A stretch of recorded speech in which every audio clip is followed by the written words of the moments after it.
départemental Régine, bonjour. Alors Magui, M-A-G-U-I, qu'on soit bien d'accord. D'accord, madame. Bien sûr, je vais tenter, madame. Si vous n'avez pas eu de message d'erreur, c'est que votre demande est partie directement au collège. Alors, vous les avez avec vous, l'identifiant et le mot de passe? Savez-vous que le métier de téléconseiller est avant tout un métier de contact ? Chaque année, plus de 12 000 postes de téléconseillers sont à pourvoir au sein de différents secteurs d'activité.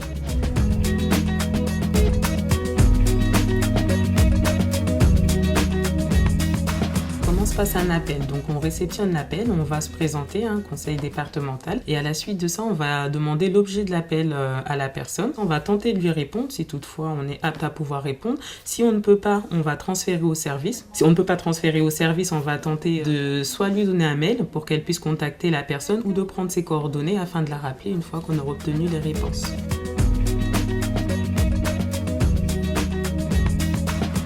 On est 8 personnes, donc on échange pas mal d'informations entre nous. Quand il y en a une qui a un doute, on peut se poser des questions. C'est vraiment un travail en équipe.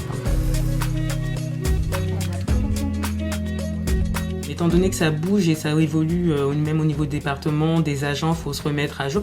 Ça bouge énormément, donc non, c'est pas du tout routinier.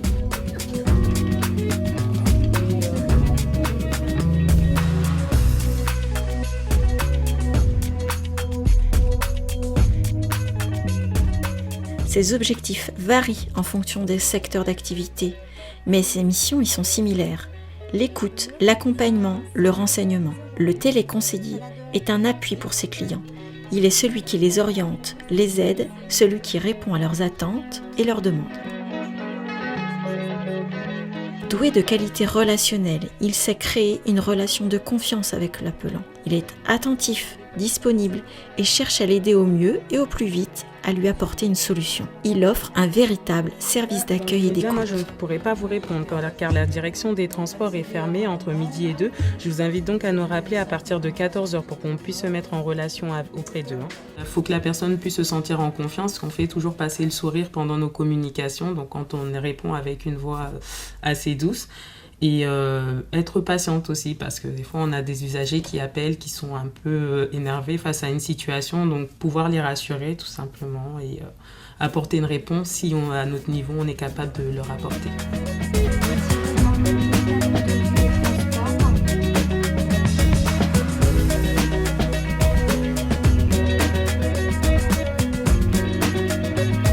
La formation conseiller relations clients à distance du COS-CRPF de Melun permet aussi bien aux demandeurs d'emploi, aux salariés, mais aussi aux personnes reconnues travailleurs handicapés d'acquérir la technicité et les compétences nécessaires à l'exercice du métier de téléconseiller.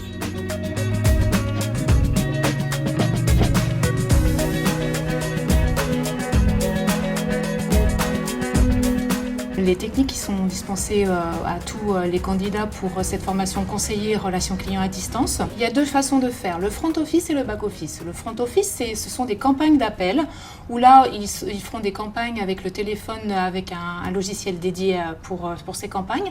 Et puis dans le back office, ils vont apprendre à concevoir tout ce qui est multicanal, c'est-à-dire de faire un courrier à un client, de faire un SMS, de faire aussi un fax, un mail et de pouvoir le faire sur une base Excel et ensuite bien sûr de faire des chats en direct avec le formateur.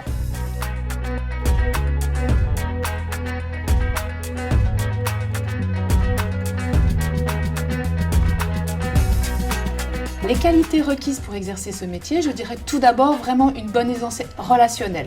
Voilà, il faut une réactivité, un dynamisme avec une bonne élocution et pour finir, je dirais un bon sens du service pour vraiment satisfaire le client. Le métier de conseiller relations clients à distance est un métier en tension. On ne compte pas moins de 16 offres pour 10 demandeurs d'emploi. La formation dispensée par le COS de Melun d'une durée de 5 mois, dont 2 mois de stage en entreprise, apporte aux stagiaires une véritable expérience professionnelle. Elle compte seulement une dizaine de personnes par session. Près de la moitié des stagiaires signent un contrat dans l'entreprise d'accueil pendant le stage. 80% d'entre eux réussissent à l'examen et 82% trouvent un emploi à la sortie de la formation. Téléconseiller, c'est un métier d'avenir. Alors, pourquoi pas vous ?